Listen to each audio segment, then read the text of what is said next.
प्रधानमंत्री नरेंद्र मोदी नागपुर पहुंच गए हैं। जो बड़ी खबर इस वक्त निकलकर सामने आ रही है, नरेंद्र मोदी नागपुर पहुंच गए हैं। हालांकि नागपुर इसके पहले भी कई बार वो पहुंचे हैं, लेकिन आरएसएस के दफ्तर वो नहीं गए हैं। इसी वजह से आज सबसे ज्यादा चर्चा इस बात को लेकर हो रही है कि मोदी जब दफ्तर पहुंचेंगे तो बहुत सारी यादें जो उनकी कई सालों की है उसको संजोते हुए जो स्पीच आज वो देने वाले हैं नागपुर में, उस पर सभी की निगाह टिकी रहने वाली है। मुझे लगता है विजय त्रिवेदी जी इन्हीं तस्वीरों के साथ दर्शक हमारे देख रहे हैं। पीएम मोदी नागपुर पहुंच चुके हैं। मोदी जब बोलेंगे क्या बातें उनके जेहन में होंगी, संबोधन में क्या पॉइंट सबसे ज्यादा जो फोकस में रहने वाला है? जैसे चित्रा जी आप जिक्र कर रहे हैं वो बिल्कुल ठीक उसी लाइन पर चल रहे हैं कि प्रधानमंत्री जब आज इतने लंबे समय बाद वहाँ संघ मुख्यालय पहुँच रहे हैं, हेडगेवार स्मृति सभागार पहुँच रहे हैं, तो संघ के और प्रधानमंत्री के रिश्तों पर बात करेंगे। एक और बात समझनी चाहिए कि संघ अभी ये एक ट्रायंगल है, संघ, सरकार और समाज। बिल्कुल। तो उस रिश्ते पर भी प्रधानमंत्री जिक्र करेंगे कि संघ, सरकार और समाज कैसे मिलकर काम कर सकते हैं, क्या उनका रिश्ता रहा है, संघ किस तरह से काम करता है सरकार के लिए, समाज के लिए, और सरकार से ज़्यादा महत्वपूर्ण उनके लिए समाज है।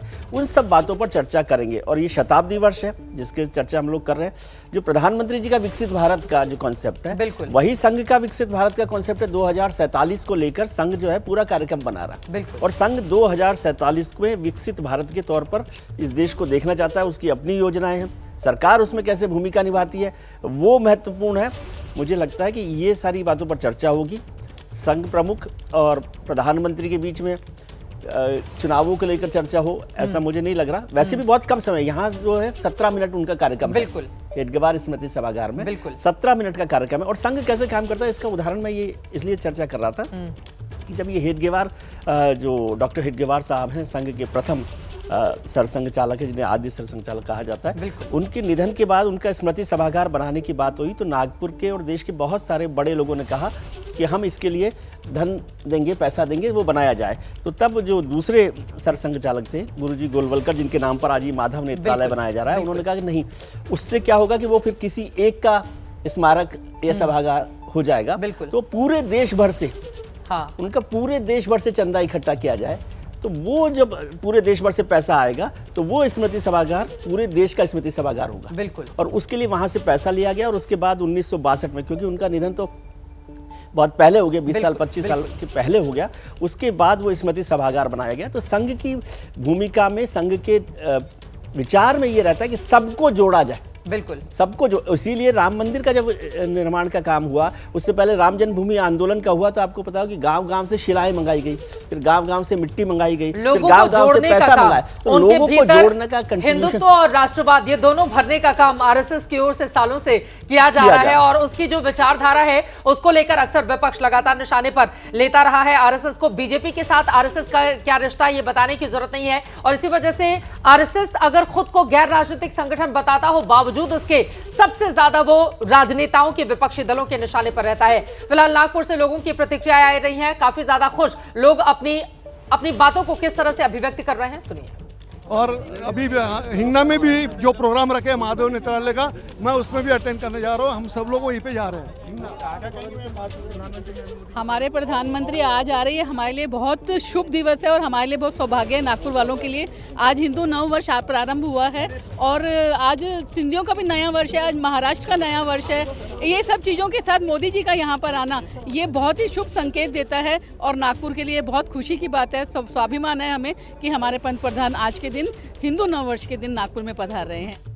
ये गाड़ियों का काफिला दिखा रहे हैं। प्रधानमंत्री नरेंद्र मोदी बतौर पीएम पहुंच रहे हैं। 11 सालों में नरेंद्र मोदी का आरएसएस दफ्तर का ये पहला कार्यक्रम है। प्रधानमंत्री की गाड़ियों का काफिला इस वक्त आपके सामने है। नरेंद्र मोदी जो आरएसएस की नर्सरी से निकले, ये देखिए अगली सीट पर वो बैठे हुए हैं और वहां पर लोग कितनी बेसब्री से इंतजार भी कर रहे हैं उनका। सभी की निगाह इस बात पर टिकी हुई है। हालांकि हम सब ये भी जानते हैं कि किस तरह से मीडिया की तमाम चकाचौंध से आरएसएस अपने आप को काफी ज्यादा दूर रखता है। ऐसे में क्या लाइव तस्वीरें आएंगी या हमें थोड़ा तस्वीरों के लिए इंतजार करना पड़ेगा, इसके लिए थोड़ा हमें देखना होगा। फिलहाल ये गाड़ियों का काफिला आपके सामने है। मेघा प्रसाद लगातार हमारे साथ जुड़ी हुई है। मेघा, पहुंच चुके हैं प्रधानमंत्री नरेंद्र मोदी, गाड़ियों का काफिला सामने है। जी कुछ मिनटों में चित्रा, जैसे मैं कह रही थी कि वो अपने स्केड्यूल पर ही हैं और स्मृति मंदिर वो पहुंचेंगे लगभग 5 से 10 मिनट के बीच में आप उनको स्मृति मंदिर पे पाएंगे। तो उस हिसाब से जब कार्यक्रम की शुरुआत तो स्मृति मंदिर से ही होनी है। और जैसे आज के दिन का महत्व मैं आपको समझा रही हूँ, गुड़ी पड़वा है, बहुत बड़ा त्यौहार है महाराष्ट्र के लिए, और एक तरीके से कहूँ काफ़ी एक्साइटमेंट मैं तो सुबह से देख रही हूँ जितने लोग यहाँ पर आ रहे हैं, क्योंकि मैं जो सबसे बड़ा फंक्शन है आज के दिन का, माधव नेत्रालय की एक बड़ी विंग की इनॉग्रेशन हो रही है, जिसके लिए दोनों सरसंघचालक और प्रधानमंत्री जी ने उनका इन्विटेशन एक्सेप्ट किया। बड़ा फंक्शन है, मैं यहाँ पर हूँ, जितने लोग आ रहे हैं और काफ़ी गणमान्य लोग हैं, जैसे नागपुर के जितने नामी गिनामी लोग हैं जो आरएसएस से पुराना ताल्लुक रखते हैं, वो सब आज यहाँ पर रहेंगे। मंत्री कुछ महाराष्ट्र से आए हुए हैं, महाराष्ट्र सरकार के, तो वो सब अंदर जा रहे हैं यहाँ पर। ये माहौल तो आज है, थोड़ा एक्साइटमेंट का माहौल तो मैं सुबह से देख रही हूँ चित्रा, लेकिन मुझे लगता है कि इस खबर के लिहाज से चित्रा, खबर के लिहाज से हमें इस बात पे नजर रखनी चाहिए अगले 20 मिनट, अगले 20 से 25 मिनट कहिए, आधे घंटे पर हमें नजर रखनी चाहिए कि स्मृति मंदिर से फूल माला पर अर्पण करने के बाद जब वो रेशम बाग की बिल्डिंग के अंदर के जाएंगे प्रधानमंत्री अपने स्वागत कार्यक्रम के लिए, वहां मोहन भागवत जी हैं, उनके साथ प्रधानमंत्री जी हैं, दोनों साथ में रहेंगे। स्वागत कार्यक्रम के बाद क्या दोनों के बीच में बैठकर कुछ बातचीत होगी या नहीं होगी, ये एक देखने वाली चीज होगी, क्योंकि जैसे यहाँ बहुत कयास लगाए जा रहे हैं कि 1.5 घंटे यहाँ माधव नेत्रालय में दोनों साथ में रहेंगे, शायद यहीं पर कुछ समय निकाल लें। मुझे नहीं लगता कि इस तरीके की बातचीत किसी एक्सटर्नल फंक्शन में होती है, मगर हाँ, जब आप आरएसएस के मुख्यालय में रहेंगे, आप रेशम बाग की बिल्डिंग में रहेंगे, सरसंघचालक आपके साथ में रहेंगे, तो क्या आप लोगों की अलग से थोड़ी बातचीत होगी या नहीं होगी, इस पर सारी नजरें टिकी रहेंगी। मगर चित्रा, पॉइंट ये है कि अंदर के कोई विजुअल्स आपको नहीं मिलेंगे, एटलीस्ट अभी तो नहीं मिलेंगे, और ना ही ये जानकारी दी जाएगी कि हाँ अलग से उन्होंने बातचीत करी या नहीं करी। पहले से ही हमें निराश नहीं करें, हम इंतजार करेंगे, जो तस्वीरें सामने आएंगी उन्हीं का विश्लेषण लगातार हम करते रहेंगे। गाड़ियों का काफिला आपके सामने है, प्रधानमंत्री नरेंद्र मोदी पहुंच चुके हैं। आप सोचिए जरा, 8 साल की उम्र में जिसने बाल्यकाल से आरएसएस में प्रवेश लिया हो और उसके बाद धीरे धीरे करके प्रचारक के तौर पर अपनी बड़ी पहचान बनाई, उसके बाद वो भारतीय जनता पार्टी में शामिल होते हैं। बीजेपी में शामिल होने के बाद एक ऐसा वक्त आता है जब उनको गुजरात का सीएम तब बना दिया जाता है जब उसके पहले एक भी चुनाव नरेंद्र मोदी नहीं लड़े होते हैं। एक अभूतपूर्व यात्रा है नरेंद्र मोदी की और वो सब कुछ संभव हो पाया तो क्या इस आरएसएस की वजह से? राकेश शुक्ला जी, इस सवाल का जवाब मैं आपसे जानना चाहूंगी, क्योंकि जब भी कोई बड़ी पॉलिटिकल खबर होती है तो बार बार ये सवाल पूछा जाता है, आरएसएस की सहमति क्या इस पर हो गई है? देखिए, अभी 2 विषयों पे बड़ी गंभीरता से चर्चा हुई। एक तो ये कि संघ की ताकत क्या है और दूसरा ये कि संघ और मोदी का रिश्ता क्या है। जैसे अभी आपने सवाल किया, तो हमें ये समझना चाहिए कि संघ की ताकत है कार्यकर्ताओं का अनुशासन और समर्पण। बिल्कुल, राहुल गांधी जी भी बोल चुके कि हमारे पास संघ जैसा संगठन नहीं। आज भले ही उनके दिमाग में बार बार संघ का आ रहा, वो आलोचना कर रहे हों, लेकिन एक बार उन्होंने संघ की ताकत को स्वीकार किया है। दूसरा विषय आता है कि संघ और मोदी का रिश्ता क्या है। उसके लिए हमें ये समझना जरूरी है कि जब 2009 में मोहन भागवत जी को संघ चालक का दायित्व मिला, उस समय पर भाजपा और संघ दोनों में संक्रमण की छाया थी और 2012 में मोदी जी को केंद्रीय राजनीति में लाने का निर्णय भी मोहन भागवत जी का था और उसके लिए उन्होंने सहयोगी दल जेडीयू से भी लड़ाई लड़ी थी और भारतीय जनता पार्टी के पुरोधा समझने वाले लाल कृष्ण आडवाणी से भी लड़ाई लड़ी थी। मोहन भागवत का फैसला था राष्ट्रीय राजनीति के इस फलक पर नरेंद्र मोदी को पीएम उम्मीदवार बनाने का। जी, इसलिए क्योंकि आप देखिए कि उस समय पर 2 बड़े निर्णय हुए थे। पहला निर्णय ये हुआ था और हमको याद है, और मुझे विजय जी भी बैठे हुए हैं, कि मोहन जी ने इसी केशव कुंज में कहा था कि D4 से कोई अध्यक्ष नहीं बनेगा। मुझे लगता है पहली बार इस तरीके की बात सामने आई थी और उस समय पर D4 कहा गया था लाल कृष्ण आडवाणी जी के साथ जुड़े हुए उन 4 लोगों को जो माने जा रहे थे कि भारतीय जनता पार्टी के उभार नहीं हो पाने का एक कारण है। उसके बाद नितिन गडकरी जी को राष्ट्रीय अध्यक्ष बनाया गया था, यानी एक सरप्राइज दी गई थी। फिर जब 2009 में जब वो संघ चालक बने थे, उसके बाद ही लोकसभा का चुनाव था और उसके पहले लाल कृष्ण आडवाणी जी ने पार्लियामेंट्री बोर्ड बुलाकर अपने आप को प्रधानमंत्री पद का उम्मीदवार घोषित करा लिया था। 2009 का परिणाम बहुत निराशाजनक रहा और उसके बाद फिर भागवत जी ने निर्णय किया कि भाजपा को सत्ता में लाने के लिए हमें एक ऐसे चेहरे की जरूरत है जिसकी कार्यकर्ता और मतदाता दोनों में स्वीकार्यता हो, और तब नरेंद्र मोदी जी का नाम सामने आया था। और उसके लिए आप याद करिए कि जेडीयू की तरफ से 2012 में विरोध किया गया था नरेंद्र मोदी जी का, और विरोध डिनर करके तक कैंसिल कर दिया था, विरोध उसकी भी करते बड़ी जी चर्चा हो विरोध रही करके थी। कहा गया था कि धर्मनिरपेक्ष चेहरे को सामने बिल्कुल। लाना चाहिए। तब मोहन जी ने कहा था कि क्या हिंदुत्ववादी चेहरा प्रधानमंत्री नहीं बन सकता। ये एयरपोर्ट की तस्वीरें दिखा रहे हैं आप, देखिए मुख्यमंत्री महाराष्ट्र के देवेंद्र फडणवीस आपको दिखाई दे रहे हैं, केंद्रीय मंत्री नितिन गडकरी, एयरपोर्ट पर ये तमाम लोग स्वागत करने के लिए पहुंचे हुए हैं। प्रधानमंत्री नरेंद्र मोदी की फ्लाइट ने जब लैंड किया था उसके बाद जब वो उतर कर आए, और इसके पहले अब नितिन गडकरी जी को 2013 भी याद आ रहा होगा जब मोहन भागवत से बतौर सीएम मुलाकात करने के लिए गए होंगे विजय जी, और उस समय यही प्रधानमंत्री के उम्मीदवार होंगे। आरएसएस की मुहर के बाद 58 दिनों के बाद ऐलान कर दिया गया था। बिल्कुल, नितिन गडकरी साहब का एक तो नागपुर से ही हैं वो, बिल्कुल, और उनका भी बचपन से संघ से जुड़ाव है। उनकी माताजी भी उनका संघ घर के भी साथ- महाल में है, महाल में है, का जहाँ पर पुराना तो वो मुख्यालय बचपन कह से ही सकते हैं। संघ में लगातार जुड़े रहे। और नितिन गडकरी से बेहतर कौन जा सकता है कि संघ की भूमिका क्या रहती है भारतीय जनता पार्टी में, जिसका जिक्र अभी राकेश जी कर रहे थे कि 2010 में जब उन्हें राष्ट्रीय अध्यक्ष बनाया गया था तो वो तमाम विरोधों के बाद पहली बार सबसे कम उम्र के राष्ट्रीय अध्यक्ष थे नितिन गडकरी जी। देखिए, एक बात को समझना चाहिए, हो सकता है कि औपचारिक तौर पर राकेश सिन्हा जी भी इस बात को स्वीकार न करें कि संघ और भारतीय जनता पार्टी में ये कहना कि कोई राजनीतिक रिश्ता नहीं है, उसे मैं ठीक नहीं मानता। डे टू डे जो एक कार्यक्रम होता है उसमें भले ही संघ का दखल नहीं हो, लेकिन भारतीय जनता पार्टी के सारे महत्वपूर्ण निर्णय में संघ का एक वजन होता है, उसकी वॉइस होती है। बिल्कुल। उसका मतलब ये नहीं है कि हर चीज में वो उस तरह से दखल दे रहा हो, लेकिन जैसे राष्ट्रीय अध्यक्ष का मसला हो तो संघ की सहमति के बिना अध्यक्ष नहीं बनेगा। लेकिन ओन क्यों नहीं करता है वो, हमेशा हाँ, अपने ये- आप ये को तो दूर क्यों रखता इसका है? जवाब तो आपको मीडिया राकेश से भी सिन्हा हम जी लोग से इतने मैंने खुद मोहन भागवत जी से न जाने कितनी बार मुलाकात के दौरान उनके इंटरव्यू के लिए गुजारिश की है, लेकिन एक दूरी बनाकर हमने देखा है कि आरएसएस के जितने भी बड़े चेहरे हैं वो मीडिया से, और वो ओन भी नहीं करते हैं कोई भी इसका राजनीतिक जवाब कार्यक्रम हो। राकेश सिन्हा जी बेहतर दे सकते हैं क्योंकि वो संघ से जुड़े हुए हैं। लेकिन मैं कुछ घटनाएं बता देता हूं। जैसे जनसंघ के अध्यक्ष रहे बलराज मधोक साहब, उनको हटाने, जो सबसे ताकतवर अध्यक्ष माने जाते थे उस समय के, उनको हटाने का फैसला, अटल बिहारी वाजपेयी को आगे करने का फैसला सरसंघ चालक ने किया। तो मैं एक बड़ी घटनाएं कुछ आपको बता देता हूँ, ठीक है। बलराज मधोक साहब को हटाने का फैसला किया गया और वो बड़ा महत्वपूर्ण फैसला था उस समय की राजनीति के हिसाब से आप नजरिए।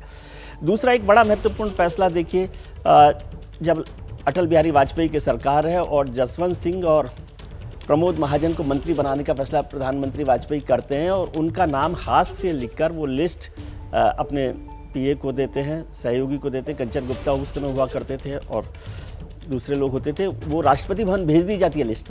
और उसके बाद सुदर्शन जी, ये सुदर्शन बिल्कुल वाजपेयी जी के घर पहुंचते हैं, निवास पर पहुंचते हैं और डिनर टेबल पर वो बात होती है उनके साथ। हाँ। और आधा घंटे बाद उस लिस्ट में से नाम काट दिया जाता नाम है। जसवंत सिंह और प्रमोद महाजन, तो दोनों के दोनों लोग वाजपेयी जी के सबसे खास लोग हैं, उनके नाम काट दिए जाते हैं। बिल्कुल। ये मैं ऐसे उदाहरण आपको बता रहा हूँ जिसकी चर्चा कर सकते हैं। फिर जैसा जिक्र हुआ कि नरेंद्र मोदी जी को लेकर हुआ ही कि जब उनको प्रधानमंत्री पद का उम्मीदवार बनाने का फैसला था तो वो संघ की तरफ से किया गया, उसमें कोई बड़ा बदलाव नहीं हुआ। आरएसएस से जुड़ा संगठन भारतीय मजदूर संघ ने भी अटल सरकार के खिलाफ एक वक्त पर बड़ा प्रदर्शन किया था। स्वदेशी विचार पूरा का पूरा, वो तो बहुत बड़ा चर्चा हुई थी। हाँ। तो मैं तो सीधे फैसलों पर एक बार चर्चा कर जरा रहा हूं। तस्वीरों पर देखिए, ये जो तीन चेहरे इस वक्त दिखाई दे रहे हैं, खुद प्रधानमंत्री नरेंद्र मोदी, केंद्रीय मंत्री नितिन गडकरी और नागपुर से ही आते हैं देवेंद्र फडणवीस भी। देवेंद्र जी भी नागपुर से ही आते हैं, तो तीनों और वो दोनों- भी आरएसएस से ही, वो भी आरएसएस की नर्सरी की ही देन है। हाँ, बिल्कुल, तो बीजेपी RSS के जितने बड़े, हाल ही में एक आंकड़ा निकलकर सामने आया था, 10 राज्यों में मुख्यमंत्री और 16 राज्यों में राज्यपाल वो आरएसएस की नर्सरी से निकलकर यहां तक पहुंचे हुए हैं। जब मैंने अपनी किताब लिखी तो उसमें सोचिए कि लिखा कि 3 बार भारत सरकार ने उस संगठन पर प्रतिबंध लगाया। बिल्कुल। 3 बार, मतलब 48 में हुआ, फिर 77 में, 75 में हुआ और फिर 92 में हुआ। और आज की तारीख में सरकार, आपने तो गिन लिए, आज की तारीख में गिन ही नहीं सकते कि सरकार के कितने महत्वपूर्ण पदों पर संघ का जो बिल्कुल। विचार वाला व्यक्ति है वो वहाँ बैठा हुआ है, चाहे वो राज्यपाल हो, चाहे वो मुख्यमंत्री हो। और अब तो वाइस चांसलर्स को लोग कहा करते हैं, जिसका राहुल गांधी बड़ी चर्चा करते हैं कि वो विचार जो है राष्ट्रीय स्वयंसेवक संघ का, हाँ। वो वाइस चांसलर्स के तौर पर हो रहा है। एक बार जब मोहन भागवत जी यहाँ 2018 में विज्ञान भवन में व्याख्यानमाला में आए थे तो उन्होंने इस बात को कहा था कि आजकल बहुत सारे लोग संघ के जो बड़े पदाधिकारी हैं उनके साथ फोटो खिंचाते हैं और कहते हैं कि भाई वो संघ के साथ हैं और इसलिए उनको मौका मिल जाता है। जी। लेकिन संघ के लोग जानते हैं कि जो फोटो खिंचा रहा है कम से कम वो संघ के साथ वाला आदमी नहीं है। बिल्कुल। क्योंकि संघ में ये परंपरा नहीं रही है, लेकिन ये साफ है आज लेकिन की ये परंपरा राजनीति क्यों में। नहीं रही है, यही मैं जानना, मुझे लगता है एक बार मैं राकेश जी के पास आऊं। आपने कहा कि राकेश किस जी तरह से एक बात और पूछ बैन लीजिए लगा, कि जी, 11 बोलिए। साल क्यों नहीं रहे प्रधानमंत्री, नहीं आए, ये यहाँ भी वहां इस पर नहीं पहुंचे। बिल्कुल, ये दोनों ही सवाल, लेकिन आपने जो जिक्र किया उसमें एक लाइन जोड़ते हुए 1948 में महात्मा गांधी की हत्या के बाद जब आरएसएस पर बैन लगा था, उस समय देश भर से 20,000 से ज्यादा आरएसएस के स्वयंसेवकों को गिरफ्तार कर लिया था। तो आप सोचिए किस तरह की यात्रा आरएसएस ने तब से लेकर आज तक यहां पर तय की है। कभी बैन लगता है, कभी हटाया जाता है, कभी बैन लगता है, हटाया जाता है, कभी आरोप लगते हैं, कभी आरोप खारिज हो जाते हैं। तो एक उतार चढ़ाव वाली यात्रा भी रही है। लेकिन क्या आरएसएस मौजूदा वक्त में अपने स्वर्णकाल में है? राकेश जी, इस सवाल का जवाब आप ही देंगे, क्योंकि 100 साल शताब्दी वर्ष है। आपके नर्सरी से निकले हुए आरएसएस के तीसरी बार देश के प्रधानमंत्री बने हुए हैं। आरएसएस के एजेंडे में सबसे प्रमुख था राम मंदिर, इसके बाद अनुच्छेद 370, वो एजेंडा धीरे धीरे करके पूरा हो रहा है। तो क्या अपने स्वर्णकाल में इस वर्ष है आरएसएस? और इसी के साथ ही जो सवाल यहां से उठा है, विजय त्रिवेदी जी ने उठाया है, 11 साल क्यों लग गए प्रधानमंत्री को यहां पर पहुंचने में बतौर पीएम? देखिए चित्रा जी, पहले मैं उस सवाल का जवाब दूं जो आपने कहा था कि बार बार आप साक्षात्कार की मांग करते हैं और नहीं हो पाता है। संघ में गीत चलता है, वृत्त पत्र में नाम छपेगा, पहनूंगा समहार, छोड़ चलो ये क्षुद्र भावना, हिंदू राष्ट्र की सहारा।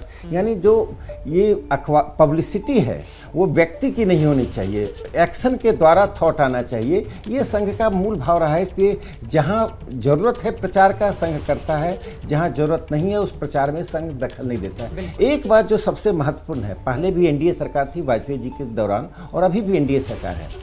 अब और तब में एक बड़ा महत्वपूर्ण अंतर है मोदी जी के नेतृत्व में। देखिए, यूनिटी ऑफ थॉट होता है, यानी विचारों में समरूपता होती है। पहली बार इस 10 साल 11 साल में भारत की सरकार जो नरेंद्र मोदी जी के नेतृत्व में है और राष्ट्रीय स्वयंसेवक संघ के विचारों में पूर्ण रूप से समरूपता है। कोई यूनिटी ऑफ थॉट में कहीं भी होल इन दी बकेट नहीं है। अब यूनिटी ऑफ एक्शन होता है, तो सरकार का व्यवहार और संगठन का व्यवहार में निश्चित रूप से अंतर आएगा। जो हमारे लिए महत्वपूर्ण विचारों में एकता की बात है। व्यवहार, चूंकि सरकार का व्यवहार अलग होगा, संगठन का व्यवहार अलग होगा, संगठन की अभिव्यक्ति अलग होगी, सरकार की अभिव्यक्ति अलग होगी। उसी व्यवहार और अभिव्यक्ति के अंतर को मीडिया में या विश्लेषकों के मन में आता है कि संघ और भारतीय जनता पार्टी में टकराव है। दूसरी बात कि 11 साल क्यों लगे? संघ सदैव मोदी जी के मन में, हृदय में और विचार में बना रहा। कार्यालय जाना महत्वपूर्ण नहीं है। मैं एक घटना का जिक्र करूंगा। 1973 में संघ के द्वितीय सरसंघचालक श्री गुरु जी का निधन हो गया। उसमें संघ के कार्यालय यानी नागपुर में ओटीसी चल रहा था, उसी कार्यालय के प्रेमिसेस में कोई भी कार्यक्रम रद्द नहीं हुआ। एक एक स्वयंसेवक को जाकर दर्शन करने की अनुमति मिली। चयनित स्वयंसेवक का पहला संगठन दुनिया में है। ये तस्वीरें सामने आ गई हैं, माफी के साथ आपको रोकना पड़ा है। आप देखिए प्रधानमंत्री नरेंद्र मोदी स्मृति मंदिर और वहां पर किस तरह से अपनी पुष्पांजलि अर्पित कर रहे हैं। मोहन भागवत जी भी उनके साथ यहां पर मौजूद हैं। अपने आप में ये तस्वीरें काफी अहम, और प्रधानमंत्री कुछ बातचीत करते हुए डॉक्टर हेडगेवार स्मारक समिति नागपुर की ये तस्वीरें आपके सामने है, जिसका बेसब्री से इंतजार भी किया जा रहा था। आपको बताते चले कि आरएसएस जो 100 साल, और यहां पर एक एक करके तस्वीरें, मुझे लगता है विजय त्रिवेदी जी इन तस्वीरों पर आप जरा रोशनी डालें। यही वो महत्वपूर्ण स्थल है। बिल्कुल, डॉक्टर हेडगेवार स्मृति सभागार है।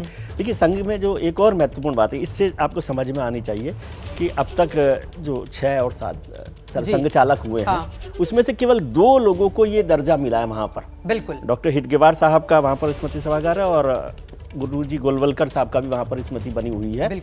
और उसके बाद तीसरे जो सरसंघ चालक बने, बाला साहब देवरस, उन्होंने तय किया वो सबसे लंबे समय तक और बहुत महत्वपूर्ण समय, मतलब गुरु गोलवलकर यहाँ पर बातचीत करते हुए जरा इन तस्वीरों पर पहले हम देख लेते हैं। कुछ भीतर बातचीत भी हो रही है मोहन भागवत जी की प्रधानमंत्री नरेंद्र मोदी के साथ, और डॉक्टर जी के नाम से मशहूर केशवराम बलिराम हेडगेवार, जिनको पुष्पांजलि अर्पित करते हुए प्रधानमंत्री आपको तस्वीरों में दिखाई दे रहे हैं। 1925 में जब आरएसएस की स्थापना उन्होंने की थी तो मुख्यालय नागपुर को इन्होंने ही बनाया था। आपको बताते चले, अविभाजित भारतवर्ष के पूरे भूभाग का वो केंद्र बिंदु था। हिंदुस्तान के नक्शे पर उस समय इस जगह को अंग्रेज शासकों ने 0 माइल का नाम दिया था। और आरएसएस की शुरुआत भी आप जरा सोचिए किस तरह से शून्य से हुई थी। हेडगेवार समेत 5 लोगों ने मिलकर संगठन की नींव रखी थी। और पहली बार 1925 में बनने के बाद 28 में जब इसी नागपुर में संघ के कार्यकर्ताओं का पथ संचालन हुआ था तो सिर्फ 21-22 लोग ही थे, लेकिन आज करोड़ों का कारवां बन चुका है। और नरेंद्र मोदी जो कभी प्रचारक हुआ करते थे आरएसएस के, वो देश के तीसरी बार के प्रधानमंत्री पंडित नेहरू के रिकॉर्ड की बराबरी करने के साथ ही साथ इन तस्वीरों में, और आप अपनी बात को भी विजय जी पूरी कर लें। महत्वपूर्ण बात है संगठन के लिए, जैसा जिक्र किया कि बाला साहब देवरस ने उस समय तय किया कि अब गुरुजी के बाद और हेडगेवार साहब के बाद किसी सरसंघ चालक को परम पूजनीय के तौर पर संबोधित नहीं किया जाएगा नाम के साथ कि बाला साहब देवरस को, और किसी का स्मृति नहीं बनाया जाएगा। तीसरी बात, संघ के जितने भी कार्यक्रम होंगे उसमें केवल इन्हीं 2 लोगों की तस्वीर रखी जाएगी। ये बहुत मुश्किल होता है, अपनी तस्वीर का लालच कौन छोड़ता है, लेकिन बाला साहब देवरस ने उसका फैसला किया और उसके बाद किया। और जिस हिंदू विचार को लेकर डॉक्टर हेडगेवार ने जिसका गठन किया था, आज माना जाना चाहिए, नंबर को छोड़ दीजिए करोड़ है कि 5 करोड़ है 10 करोड़ है, लेकिन पूरी दुनिया में संघ जो है एक सबसे बड़ा और अकेला हिंदू संगठन है जो हिंदू विचार को लेकर चल रहा है। ये महत्वपूर्ण बात है, उसमें विचार को लेकर कैसे काम किया जा रहा है, नहीं किया जा रहा, दोनों में बहुत आत्मीयता के साथ ये बातचीत भी हम देख रहे हैं। प्रधानमंत्री नरेंद्र मोदी दोनों के बीच में आत्मीय संबंध है ही। हाँ, मतलब बहुत दिलचस्प ये तस्वीरें हैं क्योंकि बार बार संघ प्रमुख और नरेंद्र मोदी को लेकर अक्सर विपक्षी दलों की ओर से जिस तरह की बातें कही जाती हैं, लेकिन आज आप दोनों को देखेंगे तो परिवार के सदस्य किस तरह से होते हैं, उनके भीतर जो आत्मीयता होती है, जब आप अपने परिवार के भीतर एक दूसरे से मुलाकात करते हैं, उसी तरह की तस्वीरें भी सामने आ रही हैं। और देखिए, एक मंदिर में जिस भावना के साथ आप जाते हैं, यकीनन आरएसएस से जुड़े हुए लोगों के लिए ये जगह बिल्कुल वैसी ही है। स्मारक समिति है ये डॉक्टर हेडगेवार की, जहां पर भीतर प्रवेश के साथ ही प्रधानमंत्री नरेंद्र मोदी ने सबसे पहले मोहन भागवत से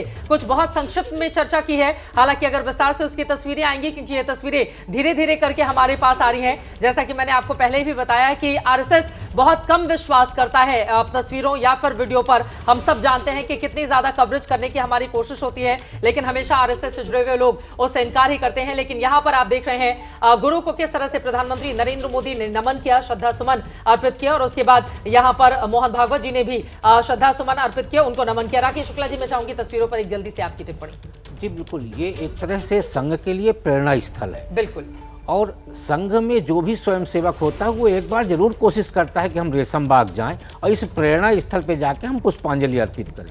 अभी विजय जी जो बता रहे थे, बहुत सही बात उन्होंने रखी कि संघ ने एक पद्धति तय की कि हमें हमारा जो प्रतीक होगा वो ध्वज होगा, और हमारी प्रतिमा की जगह पे हमारी जो चित्र होगा वो भारत माता का चित्र होगा। तो आप देखेंगे संघ के किसी भी कार्यक्रम में हेडगेवार जी और गुरु जी का तो ठीक है रखा जाता है, लेकिन जो पूजा किया जाता है वो पूजा किया जाता है ध्वज और भारत माता की प्रतिमा का, जिससे पूरे राष्ट्र में एक रूपता रहे कि संघ व्यक्ति पूजक नहीं है, संघ राष्ट्र पूजक है। और मुझे लगता है ये जो संघ का प्रेरणा स्थल है वो यही प्रेरणा देता है कि संघ की कार्य पद्धतियाँ क्या है। और जैसा मैंने पहले कहा कि संघ की मजबूती का कारण भी इसीलिए है क्योंकि अनुशासन, जैसे 9 बजे का टाइम तय हुआ था तो प्रधानमंत्री जी ठीक 9 बजे पहुंचे रेशम बाग, 1 मिनट की देरी नहीं हुई। मैं एक छोटा सा उदाहरण देना चाहता हूँ चित्रा जी।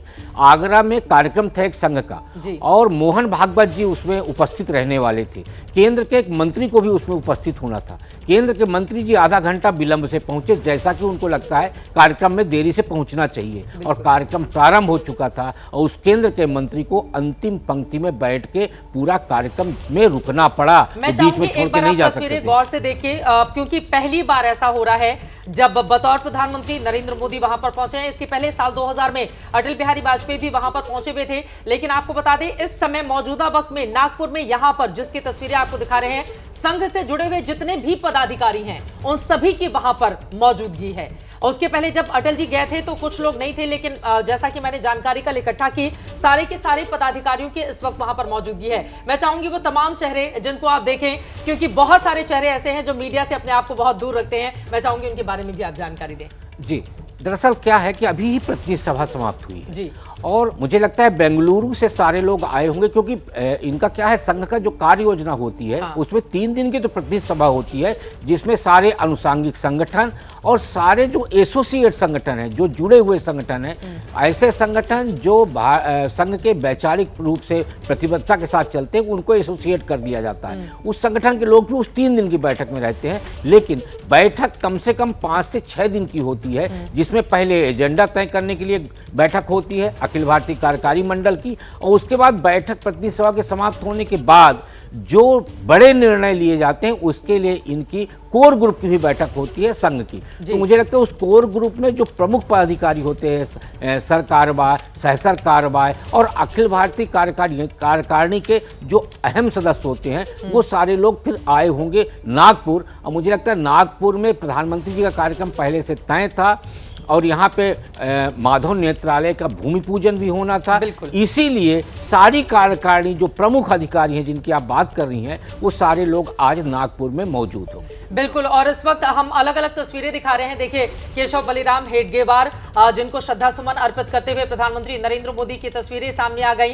कब से कब तक उनका कार्यकाल रहा, हम अलग अलग वो तमाम बड़े चेहरे आपको दिखा रहे हैं जिनसे होते हुए आरएसएस आज यहां तक पहुंचा है। और सभी का एक त्याग रहा, एक बलिदान रहा, पर्दे के पीछे रहकर राष्ट्र के लिए, देश के लिए किस तरह से इन चेहरों ने काम किया। शायद यही वजह है कि आरएसएस के तमाम जितने भी, चाहे वो प्रचारक हो चाहे विस्तारक हो, वो जब अपनी श्रद्धांजलि या श्रद्धा सुमन इन चेहरों के लिए अर्पित करते हैं तो जरा सोचें कि उस समय वो क्षण भावनाओं से भरा हुआ किस तरह का होता है। यहां पर आपको दिखा रहे हैं माधवराव सदाशिव गोलवलकर और उनकी किताब भी मेरे पास है, बंच ऑफ थॉट, इस वक्त जिसको लेकर समय समय पर विरोधी दलों की ओर से, खासतौर से हिंदू राष्ट्र का जो चैप्टर है, जो बातें उनकी ओर से कही गई हैं, उसको लेकर विवाद भी खड़े होते रहे हैं। लेकिन यहां पर जब वो विजय के साथ वो बताते हैं कि किस तरह से शाखा का क्या, उसकी क्या इंपॉर्टेंस है, उसके बारे में विस्तार से वो जिक्र करते हैं, जिसके बारे में मैं आपको जानकारी दूंगी। लेकिन मेघा लगातार हमारे साथ जुड़ी हुई है। मेघा, प्रधानमंत्री नरेंद्र मोदी ने अपने श्रद्धा सुमन अर्पित कर दिए हैं, अब इसके बाद उनका क्या कार्यक्रम है? हमने देखा बहुत ही आत्मीयता के साथ प्रधानमंत्री की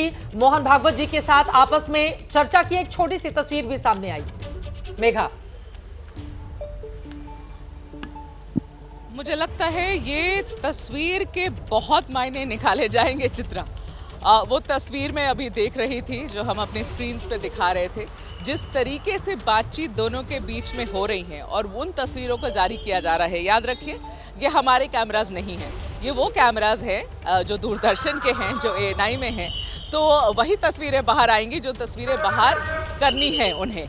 और वैसे ही तस्वीरें बाहर आ रही है जहां प्रधानमंत्री जी मोहन भागवत जी के साथ कितनी आत्मीयता से बात कर रहे हैं, दोनों के बीच में जो वार्तालाप हो रहा है, जो बॉडी लैंग्वेज है, उस पर कितनी एनालिसिस आज दिन भर में होगी चित्रा, आप देखिएगा। एक तरीके से समझिए, जो लोग कह रहे थे कि खटास है, जो लोग कह रहे थे कि दूरी है, उन सब पर, उन सारी बातों पर आज एक तरीके से विराम लगाने की कोशिश। बिल्कुल। एक और सवाल मेघा, जिसका जवाब जानना आपसे बहुत जरूरी है। देखिए, बार बार जिस रायसीना हिल्स का हम जिक्र करते हैं, जिसकी तस्वीरें पूरे देश को बहुत आकर्षित करती हैं, दुनिया भर से लोग आते हैं तो वहां पर जाते हैं फोटो क्लिक कराने के लिए, आसपास के इस पूरे इलाके में रायसीना हिल्स, जहां से 3 बार आरएसएस के लिए पाबंदी का फरमान निकला था। मौजूदा वक्त में वक्त का पहिया किस तरह से घूमता है कि उसी रायसीना हिल्स के जितने भी बड़े पद हैं, उन तमाम बड़े पदों पर आरएसएस के स्वयंसेवक किसी न किसी रूप में मौजूदा वक्त में काबिज हैं।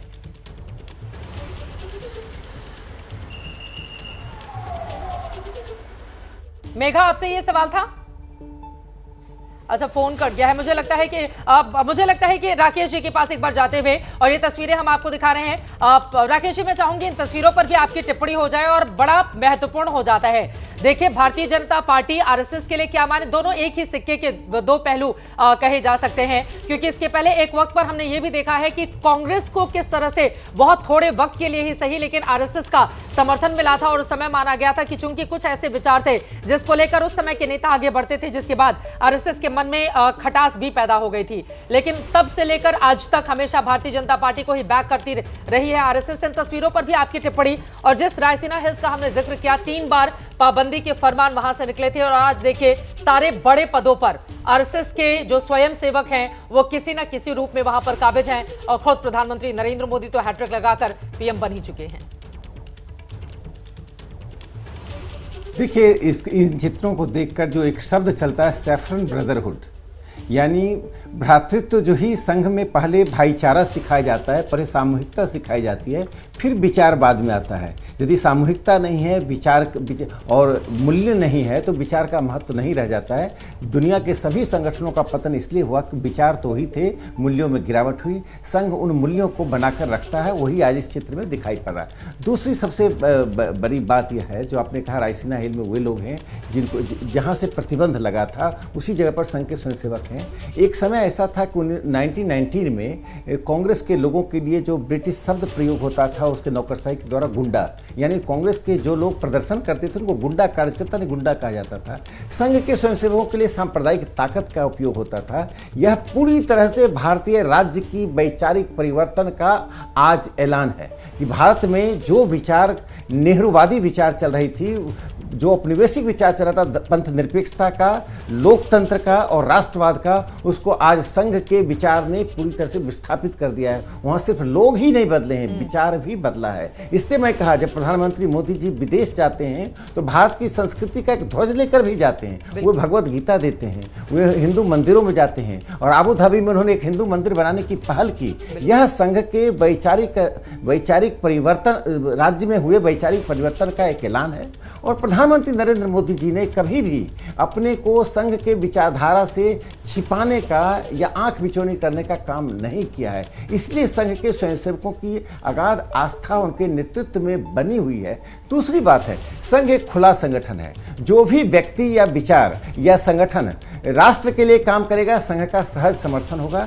जो बात भारतीय जनता पार्टी, गैर भारतीय जनता पार्टी दलों में आती है, वे दलें आज तक संघ को समझने की कोशिश नहीं कर रहे हैं। विदेश के विद्वान आकर समझ लेते हैं, लेकिन भारत में बैठे हुए चित्रा जी आपके ही कुछ सहयोगी हैं, आपके ही बिरादरी के और बुद्धिजीवी बिरादरी के लोग हैं जो आज की भी उनकी सुई 1948 में टिकी हुई है, जिस सुई का निर्धारण नेहरू ने किया था। तो ये दुर्भाग्य की बात है, विचारों को स्टैटिक करके रोकना और एक डायनेमिक तरीके से आगे बढ़ना। तो मुझे लगता है कि आज का एक संदेश यह है कि भारतीय जनता पार्टी और संघ इस शताब्दी वर्ष के बाद एक नए अभियान में जुड़ेगा, जिसको संघ कहता परम वैभव और प्रधानमंत्री मोदी जी कहते हैं विकसित भारत। एक और सवाल है जिसका जवाब मैं आपसे जल्दी से ले लेती हूं। देखिए, राजनीति में जितना प्रयोगों की अहमियत होती है, संयोग उससे ज्यादा कहीं महत्वपूर्ण होते हैं। राकेश सिन्हा जी, ये सवाल आपसे ही है। जब मैं बहुत रिसर्च कर रही थी आरएसएस के बारे में तो कई नई जानकारियां निकलकर सामने आई। 1885 में अस्तित्व में आने वाली कांग्रेस ने भी संघ की तरह से एक संगठन बनाया था, सेवा दल, जिसकी स्थापना 1 जनवरी 1924 को डॉक्टर नारायण सुब्बाराव हार्डिकर ने की थी और इसके बाद डॉक्टर हेडगेवार ने संघ की स्थापना की थी। लेकिन संघ से पहले बना सेवा दल न सिर्फ संघ के मुकाबले काफी ज्यादा पिछड़ गया, बल्कि आज उसकी चर्चा भी नहीं होती है।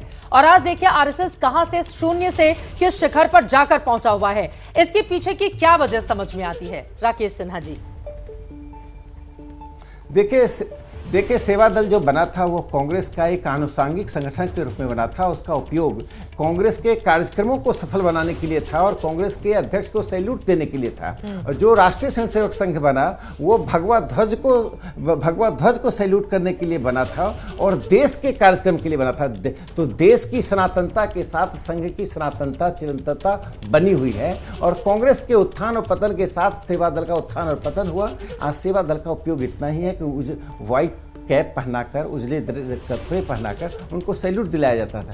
स्वयं डॉक्टर हार्डिकर जो डॉक्टर हेडगेवार के मित्र भी थे और कांग्रेस का जो 1920 में नागपुर में अधिवेशन हुआ था, दोनों ने संयुक्त रूप से काम किया था। हार्डिकर संघ के कैंप में आए थे और उन्होंने स्वीकार किया था कि संघ एक ऐसा संगठन है जो दल की सीमा से ऊपर है। और एक कांग्रेस के नेता, बहुत छोटे नेता तेजराम थे, वो 1929 में उन्होंने कहा था कि जब व्यायामशाला के उद्घाटन में गए किसी में, तो उन्होंने कहा कि संघ और अन्य संगठनों में अंतर है। संघ is with mental and moral power. बिल्कुल, जिस संगठन के पास एक वैचारिक और एक नैतिक ताकत है वही संगठन लंबे समय तक टिकता है।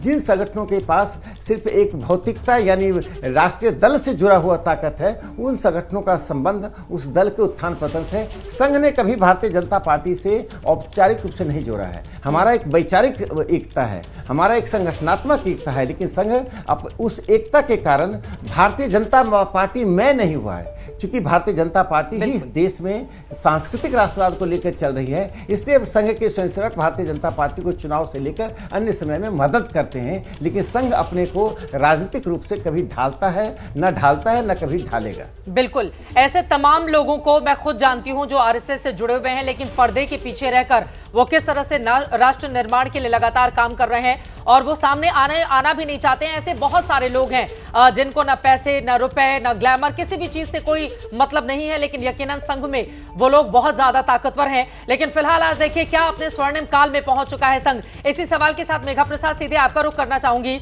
क्योंकि हम सब जानते हैं शून्य से आज शिखर तक का सफर संघ ने तय किया है और कहां पर वो था और किस विचार को लेकर आगे बढ़ा और कहां पर वो जा पहुंचा, एक एक करके अपने तमाम एजेंडे को भी अमलीजामा पहुंचाया गया। तो क्या ये कहा जा सकता है कि ये जो शताब्दी वर्ष है इसको स्वर्णकाल भी आरएसएस का कहा जा सकता है? बड़ा अच्छा आपने ये सवाल मुझे पूछा, क्योंकि यही सवाल मैंने बार बार, अगर आपको याद होगा, पिछले महीने जब हमारी कॉन्क्लेव थी, यही सवाल बार बार मैंने और अरुण कुमार जी को पूछा था स्टेज पर। सह सरकारवाह है वो आरएसएस के, पहली उनकी इंटरव्यू थी किसी भी न्यूज़ चैनल के साथ, वो हमारे साथ बैठे थे और ये बात मैंने 3 बार उनसे स्टेज में पूछी कि क्या ये आरएसएस का स्वर्ण काल है या नहीं, उनकी नज़र से, आरएसएस की नज़र से। और उनका जवाब बड़ा इंटरेस्टिंग था। एंड में भी आते मैंने वापस दोहराया कि आप मुझे बताइए, क्या आप समझते हैं कि आप आरएसएस अपनी पीक तक पहुंच गया है? तीसरा कार्यकाल है प्रधानमंत्री मोदी का, नरेंद्र मोदी जी की सरकार का, भारतीय जनता पार्टी के सरकार का। तो ऐसे में इसे आरएसएस का स्वर्ण काल माना जा रहा है। उन्होंने कहा नहीं, उन्होंने कहा नहीं, ऐसा नहीं है। ये हमारी, पहले तो वो बीजेपी को ये लोग स्टेज से और कभी भी पब्लिकली अपनी राजनीतिक विंग मानते ही नहीं है। चलिए उस बात को छोड़िए, उस पर एनालिसिस एक अलग बात है। लेकिन ये स्वर्ण काल है या नहीं, उसका जवाब ये था कि स्वर्ण काल तब आएगा जब समाज वो बन जाएगा, वहां तक समाज आ जाएगा जहां तक हम समाज को ले जाना चाहते हैं। उनका जवाब ये था कि अभी तक हम वो सब नहीं कर पाए हैं जो हम करना चाहते थे। समाज को जिस तरीके से हम ढालना चाहते थे उसमें अभी और समय लगेगा, और जब समाज वहां तक पहुंच जाएगा जहां तक हमारी आशा है, हमारी आकांक्षा है कि हमारे भारत में समाज को इस तरीके का होना चाहिए, तब हम कहेंगे कि शायद हम अपने स्वर्ण काल में पहुंच गए हैं। तो ये हमारा स्वर्ण काल डेफिनेटली नहीं है। लेकिन उन्होंने 2-3 बहुत इंटरेस्टिंग बातें कही थी। वो ये कहा था कि क्योंकि 10-11 साल से यहाँ पर सरकार है भारतीय जनता पार्टी की लोगों की एक्सपेक्टेशंस बढ़ जाती हैं, लोगों को की जो अपनी कल्पना होती है कि अभी क्या हो रहा है आरएसएस के अंदर, अब बहुत पावरफुल हो गया है आरएसएस क्योंकि पीछे से कंट्रोल करता है भारतीय जनता पार्टी को। उन्होंने कहा हम परेशान हो जाते हैं कि लोगों की अपेक्षाएं इतनी बढ़ गई हैं, वो हमारे पास आते हैं काम करवाने के लिए, वो हमारे पास आते हैं प्रॉब्लम्स लेकर कि हम सॉल्व करेंगे। वो उन्होंने कहा, मुझे ये स्टेज पे कहा अरुण कुमार जी ने, कि जब जेन्युइन प्रॉब्लम्स के साथ आते हैं, जब प्रॉब्लम में कोई सच्चाई होती है कि हाँ ये कोई इशू है ऐसा जिसे हमें रिजॉल्व करने में उनकी मदद करनी चाहिए, तो जरूर मदद की जाती है।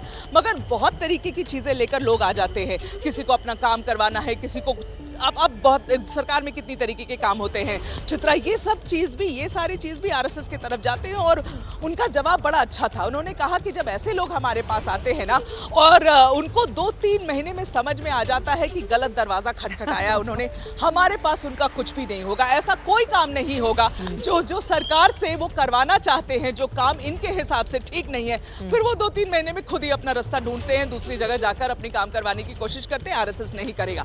तो स्वर्ण काल का जो सवाल था चित्रा, ये स्वर्णकाल आरएसएस नहीं समझता है कि क्योंकि देश की राजनीति में अभी जो सत्ता है कायम है वो भारतीय जनता पार्टी के है, इसलिए उनका स्वर्णकाल है। नहीं, वो देश निर्माण में एक अलग तरीके से लगे हुए हैं। राजनीति भारतीय जनता पार्टी कर रही है, देश लेकिन एक महत्वपूर्ण बात, क्योंकि हाल के दिनों में 2024 में जब से रिजल्ट आया था मेघा, हम सब ने देखा था कि आरएसएस और बीजेपी के बीच मतभेद की खबरें किस तरह से विपक्षी दलों की ओर से बार बार कही गई और उसको बहुत जोर शोर से उठाया भी गया। लेकिन आज ये तस्वीरें देखकर कम से कम जो हिंदुत्व की विचारधारा को मानने वाले या फिर इस विचारधारा पर जो तस्वीरें आप देख रहे हैं आरएसएस की अपने खुद की, हालांकि हाल ही में जब पुणे में मोहन भागवत ये कहते हैं कि हर मंदिर में हमें शिवलिंग नहीं ढूंढना चाहिए और भी बहुत सारी बातें उनकी ओर से कही जाती हैं, तो उस पर विस्तार से चर्चा भी होती है। ये सवाल पूछे जाते हैं, क्या नए तेवर और नए कलेवर के साथ आरएसएस सामने आएगा? क्या आरएसएस अपने आप को बदलते वक्त के साथ चेंज भी कर रहा है? जल्दी से मैं जो बंच ऑफ थॉट है उसका जो हिंदी संस्करण है विचार नवनीत गोलवलकर साहब की ये किताब, उसमें जब मुस्लिम समस्या को लेकर वर्तमान समय में हिंदू मुसलमान की राजनीति कितनी ज्यादा हो रही है, इस बात से आप इनकार नहीं कर सकते।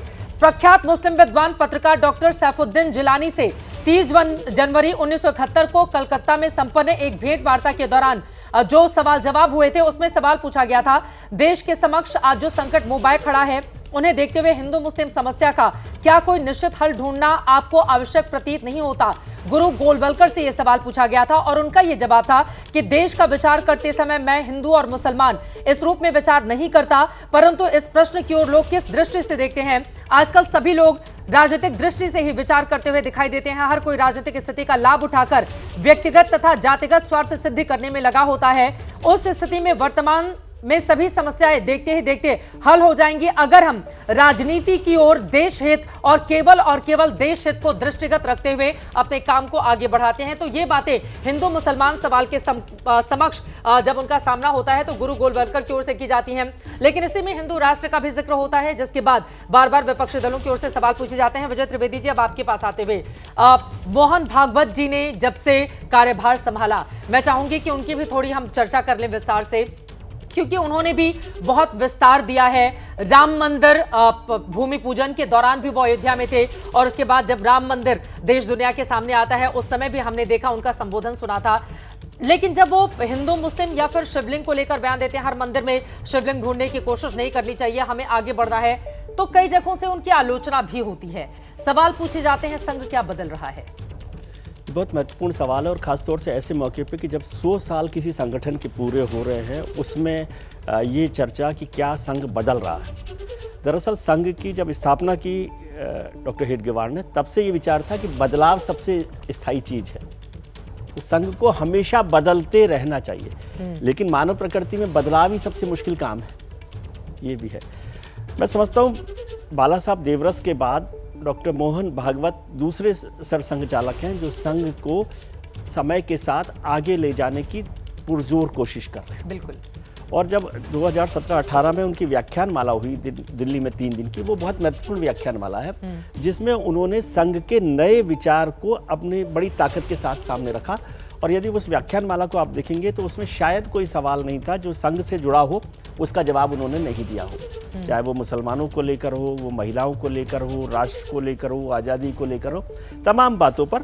और मोहन भागवत जी को आप देखें तो वो कई बार ऐसा लगता है कि वो अलग रास्ते पर चल रहे हैं। जैसे उन्होंने कहा कि मुसलमानों के बिना हिंदुत्व अधूरा है। बिल्कुल। वो डीएनए का जिक्र करते हैं कि हम सबका डीएनए एक है। हाँ। लगातार उस पर वो बात करते रहते हैं। तो एक कोशिश हो रही है, अब भी संघ में एक चर्चा हो रही है कि संघ का ये बहुत बड़ी बात हो रही है कि आजकल चर्चा होती है कि अभी बेंगलोर की प्रतिनिधि सभा में 80,000 शाखाएं हो गई। सवाल ये है कि संघ जो बना था वो बदलाव के लिए बना है या फैलाव के लिए बना है? बिल्कुल।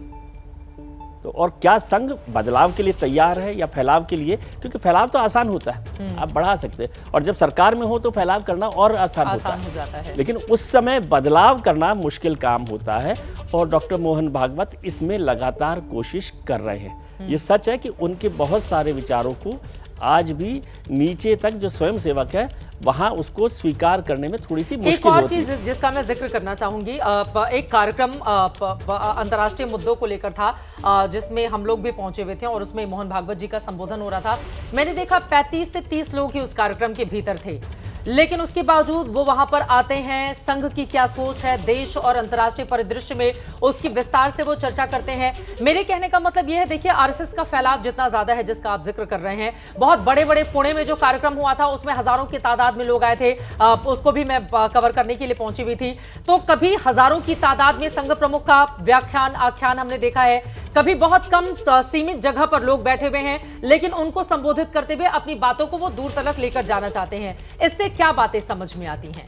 क्योंकि बहुत कम, जो इतना बड़ा चेहरा, जो मोहन भागवत हो, वो सिर्फ 35 लोगों को संबोधित कहीं पर कर रहे हों। तो जब मैं उस कार्यक्रम में गई, मेरे लिए वो थोड़ा आश्चर्यजनक था। लेकिन ऐसे भी कार्यक्रम मैंने देखे हैं उनके, और हजारों की तादाद में बैठकर उनका संबोधन भी सुना है मैंने। भागवत साहब का विचार ही यह है कि सब तक उनकी बात पहुंचे। कौन लोग हैं, कितने लोग हैं, वो महत्वपूर्ण नहीं है।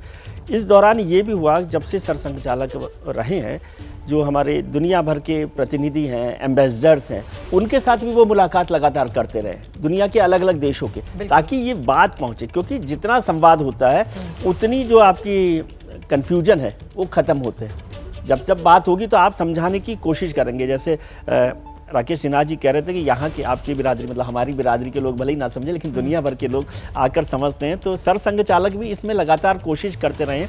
और वो जो एम्बेसडर्स होते हैं, बिरादरी के लोग और ज्यादा समझना चाहते हो, इसलिए वो और सवाल पूछते हैं। और सवाल पूछना कोई आपत्ति की बात नहीं है। जितना मुझे लगता है, जितनी ज्यादा रुचि होती है उतने ज्यादा सवाल होते हैं। हाँ, है ना? नहीं, लेकिन कई बार बहुत कटाक्ष भी किए जाते हैं आरएसएस पर। ये बात भी बिल्कुल सच है कि कई बार बहुत तंज या कटाक्ष का सामना भी करना पड़ता है। लेकिन जो भी ताकतवर होगा उससे इस तरह का सवाल पूछा जाएगा। महत्वपूर्ण है ना। बिल्कुल, यदि आप महत्वपूर्ण नहीं है तो कौन आपके सवाल कर रहा है, आप कुछ कर रहे हैं, नहीं कर रहे हैं, वो विचार पर बड़ा काम हो रहा है। और मुझे लगता है मोहन भागवत साहब खास तौर से डॉक्टर बाला साहब देवरस के बाद ऐसे सरसंघचालक होंगे जो एक नई शेप संघ को देंगे। और उनके लिए महत्वपूर्ण भी है कि वो ऐसे समय में सरसंघचालक हैं जो शताब्दी वर्ष है। शताब्दी वर्ष होने की वजह से जो अब संघ का जो विचार चल रहा है, जिसका परम वैभव का जिक्र कर रहे हैं, जब 100 साल पूरे हों, या लगता है संघ के विचार में एक बात है कि संघ को खत्म करना, संघ को मतलब ऐसा हो जाए कि संघ की जरूरत ही ना पड़े, इस पर भी विचार चल रहा है। उसका मतलब ये नहीं कि शाखाएं नहीं होंगी, लेकिन संघ के और समाज में एक ऐसी समरसता हो जाए कि संघ और समाज अलग अलग नहीं दिखे।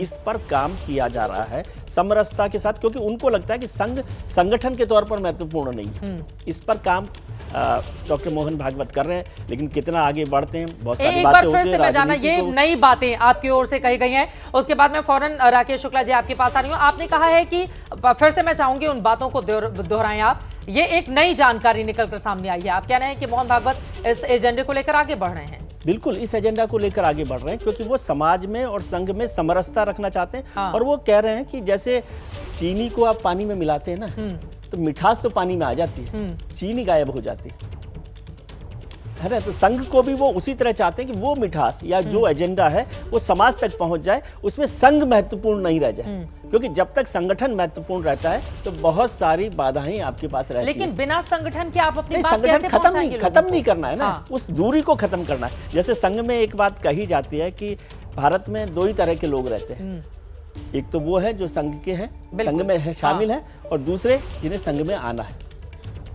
2 ही तरह के लोग होते हैं। ये चर्चा अक्सर हुआ करती है। तो वो समरसता पर ज्यादा जोर दिया जा रहा है, कैसे काम किया जाए, जाति को लेकर जो काम किया जा रहा है। मोहन भागवत जी ने एक और बड़ा काम किया, जो था कि जातियों को लेकर हमारा जो समाज बटा हुआ है, उस पर उन्होंने एक बड़ा काम किया कि हर गांव में अभी थोड़े दिन पहले वो बिहार भी होकर आए हैं, एक कुआं, एक शमशान और एक मंदिर वो हो। उसका मतलब क्या है कि सबके लिए एक हो। अभी तो हमारे यहाँ पर शमशान भी जातियों के अलग अलग बने हुए हैं, मंदिर तो छोड़ ही दीजिए, कुएं अलग अलग बने हुए हैं। तो वो भी जातियों को खत्म करने की एक तरीका है। अब जब बहस पूरी की पूरी संविधान की लाल कॉपी लेकर जाति जनगणना को हो रही हो, और उस समय संघ जो है जातियों को खत्म करने के लिए, जातियों को खत्म वो नहीं कर रहा है, जातियां बनी रहे, लेकिन जातियों में समरसता बन जाए। बिल्कुल, जो भेदभाव होता है भेदभाव वो खत्म हो जाए। बिल्कुल। तो मैं समझ रहा हूँ कि डॉक्टर, देखिए 3 सरसंघचालक बहुत महत्वपूर्ण हुए। डॉक्टर हेडगेवार को मैं इसलिए नहीं मानता क्योंकि वो तो आद्य सरसंघचालक है जिन्होंने एक विचार को जन्म दिया, लेकिन पूरा का पूरा संघ जो है वो बना हुआ है गुरुजी गोलवलकर के विचार से। ठीक है, सबसे बड़ा, और वो सबसे लंबे समय तक भी सरसंघचालक रहे, उनकी किताबों के जरिए भी लोगों तक पहुंचता रहा है 33 साल तक। बिल्कुल। और उसके बाद जो राजनीतिक ताकत के तौर पे और सामाजिक ताकत के तौर पे बदलाव किया वो बाला साहब देवरस ने किया।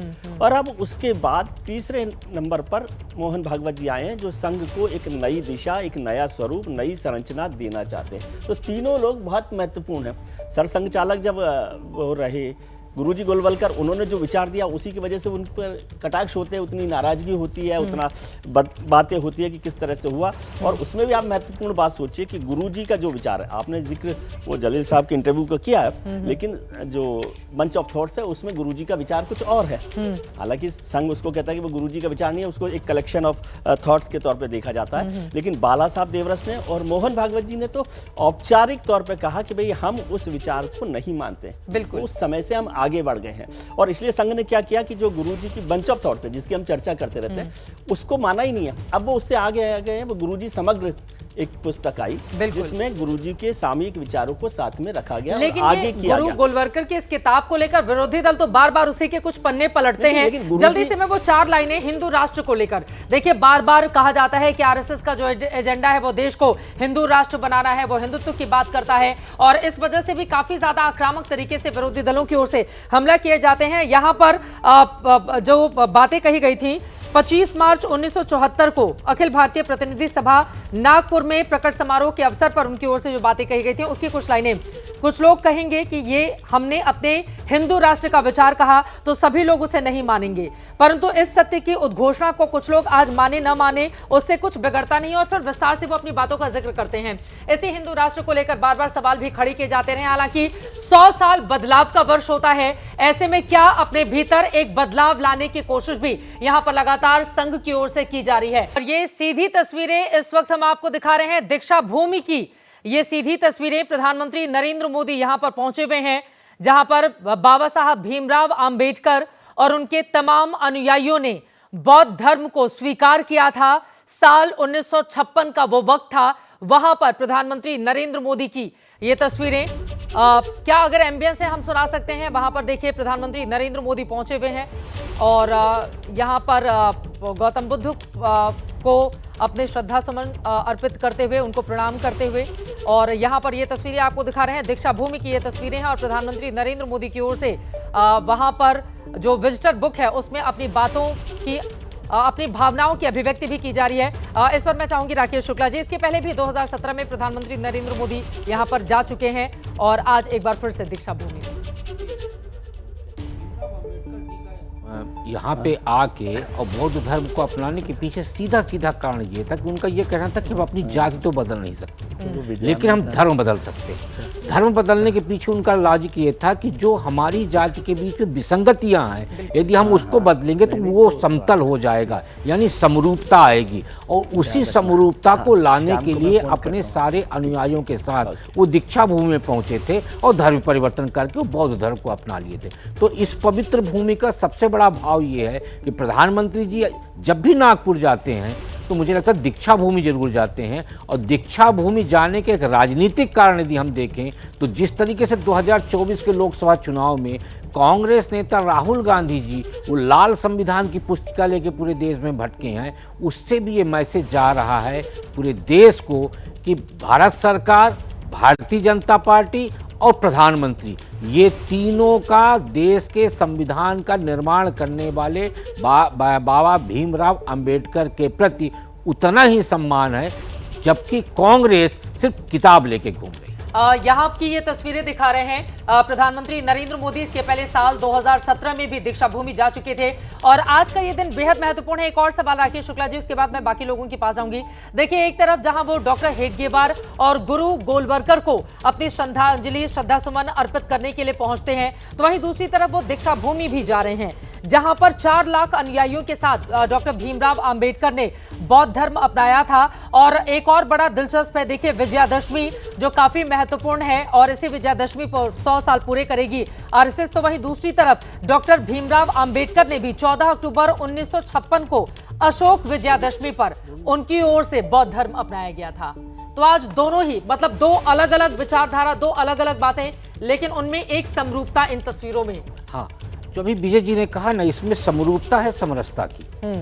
क्या है, राष्ट्रीय स्वयंसेवक संघ को लेकर विजय जी ने बड़े सुंदर तरीके से प्रस्तुतिकरण दिया। देखिए, राष्ट्रीय स्वयंसेवक संघ जो है नित्य नूतन चिर पुरातन की परिभाषा पे काम करता है कि आप पुरानी पद्धतियों को साथ रखिए और नई पद्धतियों को लीजिए। राष्ट्रीय स्वयंसेवक संघ, जैसे अभी बात हो रही थी, मेघा जी बोल रही थी कि क्या ये स्वर्णिम काल है। जब हम भाजपा के पाले में खड़े होकर देखते हैं तो हमको लगता है कि देश स्वर्णिम काल में है। जब हम राष्ट्रीय स्वयंसेवक संघ के पाले में खड़े होकर देखते हैं तो हमको लगता है कि देश में अभी बहुत काम करने की आवश्यकता है। और काम क्या है? राष्ट्रीय स्वयंसेवक संघ इसलिए नहीं कहता कि स्वर्णिम काल है क्योंकि राष्ट्रीय स्वयंसेवक संघ स्वावलंबन और आत्मनिर्भरता की थीम पे काम कर रहा है। उसका मानना है कि देश का हर नागरिक जिस दिन स्वावलंबी हो जाएगा, आत्मनिर्भर हो जाएगा, उसी दिन राष्ट्र विकसित होगा। जैसे कोई भी गांव बेकारी विहीन हो जाए, गांव बीमार विहीन हो जाए, तो ये सारे थीम्स राष्ट्रीय स्वयंसेवक संघ के अनुषांगिक संगठन गांव-गांव में कर रहे हैं। और जिस दिन ये सारी चीज़ें आ जाएंगी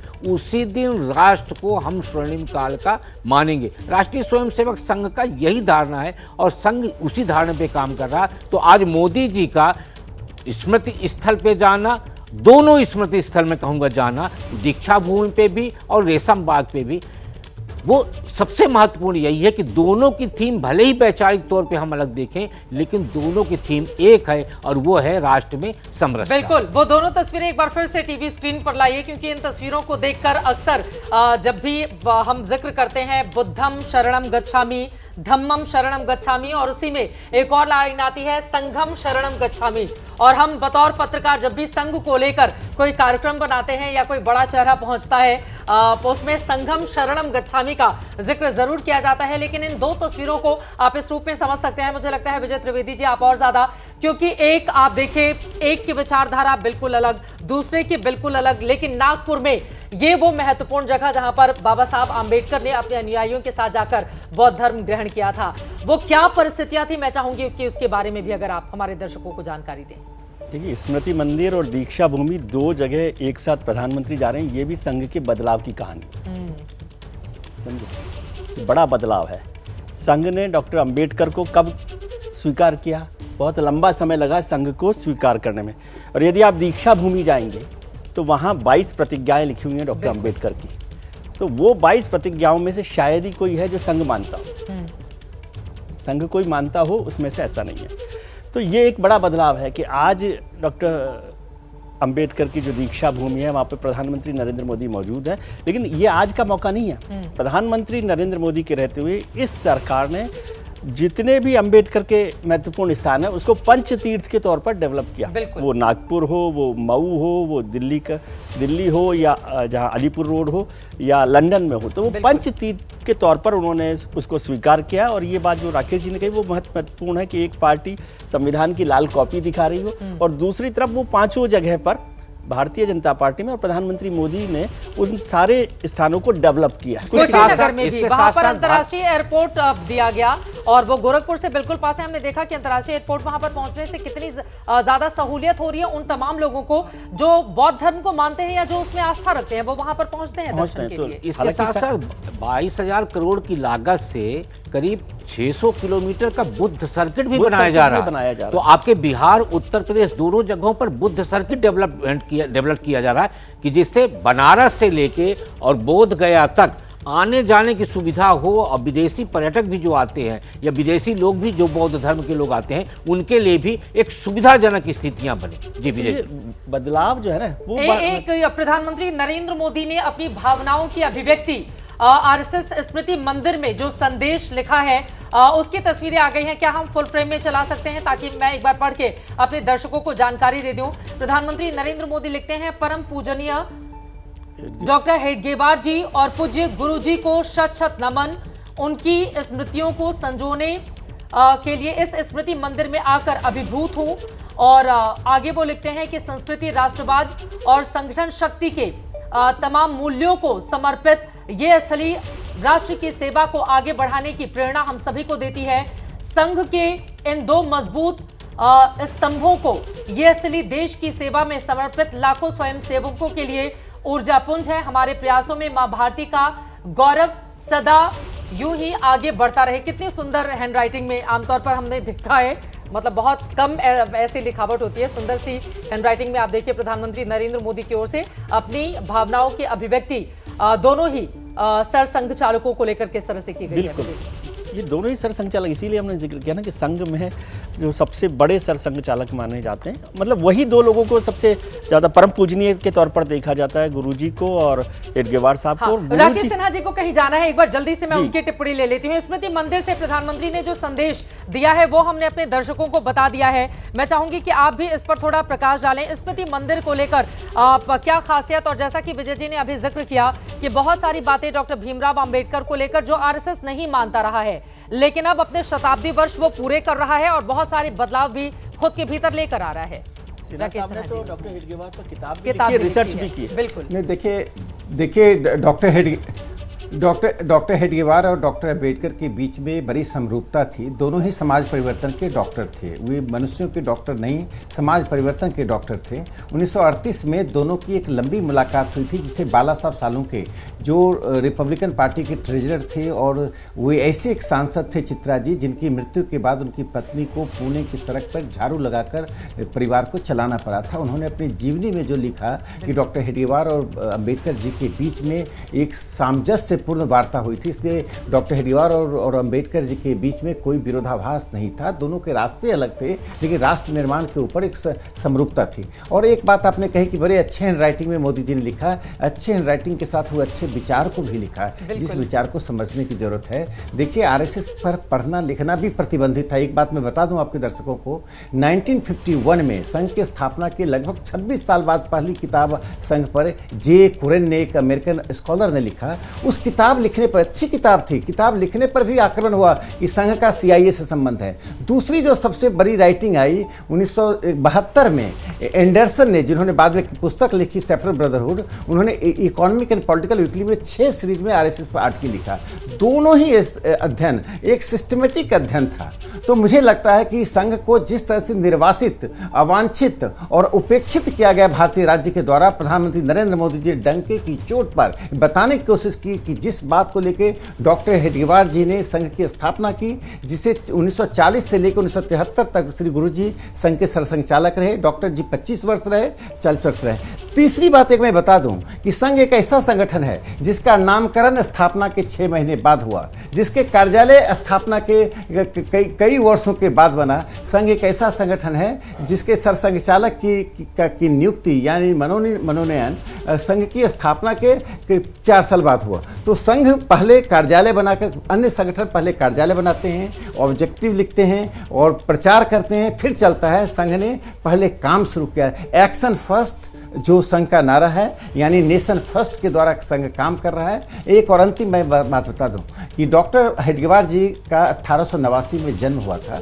उसमें जो एक देशभक्ति की ऊर्जा और भावना थी वो इवॉल्व होती रही, इसलिए वे अनुशीलन समिति के भी हिस्से रहे, राष्ट्रवादी आंदोलन में कांग्रेस के भी हिस्से रहे, हिंदू महासभा के हिस्से रहे। जब संघ की स्थापना की और हिंदू राष्ट्र की हम बात करते हैं, हिंदू राष्ट्र is an adjective not an objective.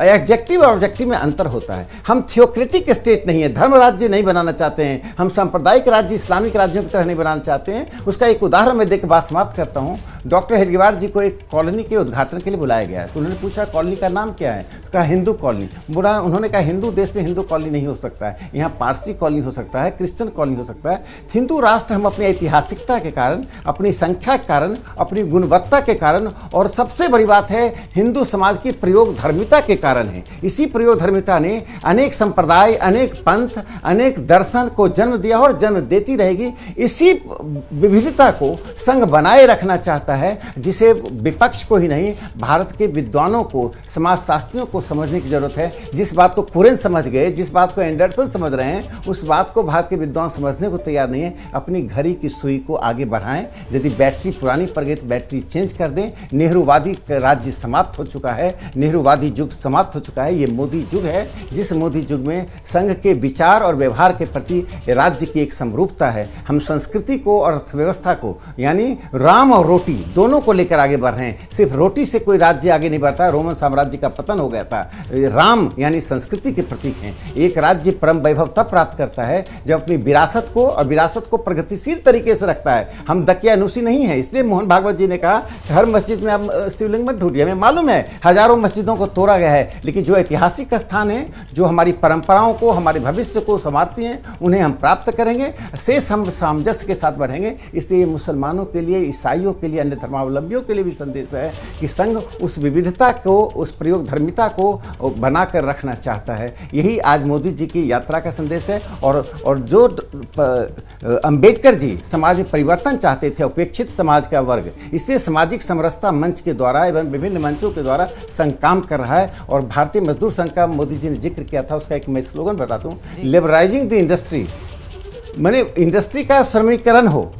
ये जो एक बड़ी बात है कि यानी उद्योगों में श्रमिकों का एक भागीदारी हो। संघ ने न सिर्फ मजदूर के आंदोलन में, विद्यार्थियों के आंदोलन में, बल्कि समाज सेवा में हस्तक्षेप किया। 1,74,000 सेवा प्रोजेक्ट चल रहे हैं, 1,70,000 सिर्फ सेवा भारती के द्वारा। बनवासी कल्याण आश्रम का अलग है, विद्यार्थी परिषद का अलग है, अन्य संगठनों के लिए अलग है। एक बात और मैं बता दूं कि जो शाखाएं चलती हैं, सिर्फ शाखाएं वो ड्रिल करने के लिए नहीं हैं, वहाँ एक बौद्धिकता की बात होती है, देशभक्ति की बात होती है। और हर शाखा यानी हर आनुषंगिक संगठन और शाखा और स्वयंसेवक की जिम्मेदारी होती है कि समाज सेवा के किसी न किसी प्रकल्प से जुड़ा रहे। यानी हम सिर्फ बातों के धनी संगठन नहीं हैं। जो संगठन ऐसे बातों के धनी होते हैं, बोल्शेविक क्रांति का अंत हो गया, रसिया रूस का पतन हो गया, अमेरिका का हम डिक्लाइन हम देख रहे हैं, लेकिन राष्ट्रीय स्वयंसेवक संघ 100 वर्षों में निरंतर बढ़ता जा रहा है। और मुझे लगता है कि यह संघ का परम वैभव नहीं है, संघ का स्वतंत्रकार नहीं है। संघ को अभी लंबी यात्रा तय करनी है, चूँकि भारत की समस्याएं जातिवाद की, अस्पृश्यता की, सांप्रदायिकता की एवं विषमता की ऐसी समस्याओं को संघ जूझ रहा है। इसलिए संघ के नए नए आयाम खुलते हैं, नए नए संगठन बनते हैं। और मुझे लगता है कि आने वाले समय कम चुनौतियों का समय नहीं है, क्योंकि अब तक हम प्रतिकूल समय में काम करते थे, क्योंकि सरकारें और राज्य हमारा विरोध करती थी। जैसे अरुण कुमार जी को उन्होंने उद्धृत किया कि आपके मेधा जी ने कि अभी हम अनुकूल परिस्थितियां में हैं, जब हमसे अपेक्षाएं बढ़ गई हैं। अब दत्तात्रेय होसबले जी ने इसीलिए RSS at 100 करके एक लेख में 2 बातें उन्होंने कहा है कि संघ को आने वाले समय में समाज को उन चीज़ों को स्पर्श करना है जो चीज़ें अभी स्पर्श नहीं हुई हैं। और आप देख लीजिए बनवासी कल्याण आश्रम का काम कब शुरू हुआ, कौन शुरू किया, कौन हजारों लोग अभी काम कर रहे हैं। जब हम टीवी डिबेट कर रहे हैं तो संघ के प्रचारक और स्वयंसेवक अलग अलग क्षेत्र में काम कर रहे हैं। और एक अंतिम वाक्य कहा जाता है, हम अलग अलग नामों से एक ही काम करते हैं, हमारा ध्येय एक है, नाम अलग है, मंच अलग है, तरीका अलग है, लेकिन उद्देश्य की यूनिटी ऑफ ऑब्जेक्टिव हमारा है। और यही यूनिटी ऑफ ऑब्जेक्टिव राष्ट्रीय स्वयंसेवक संघ को 100 वर्षों की यात्रा में अक्षुण्ण अखंड रखे हुए है।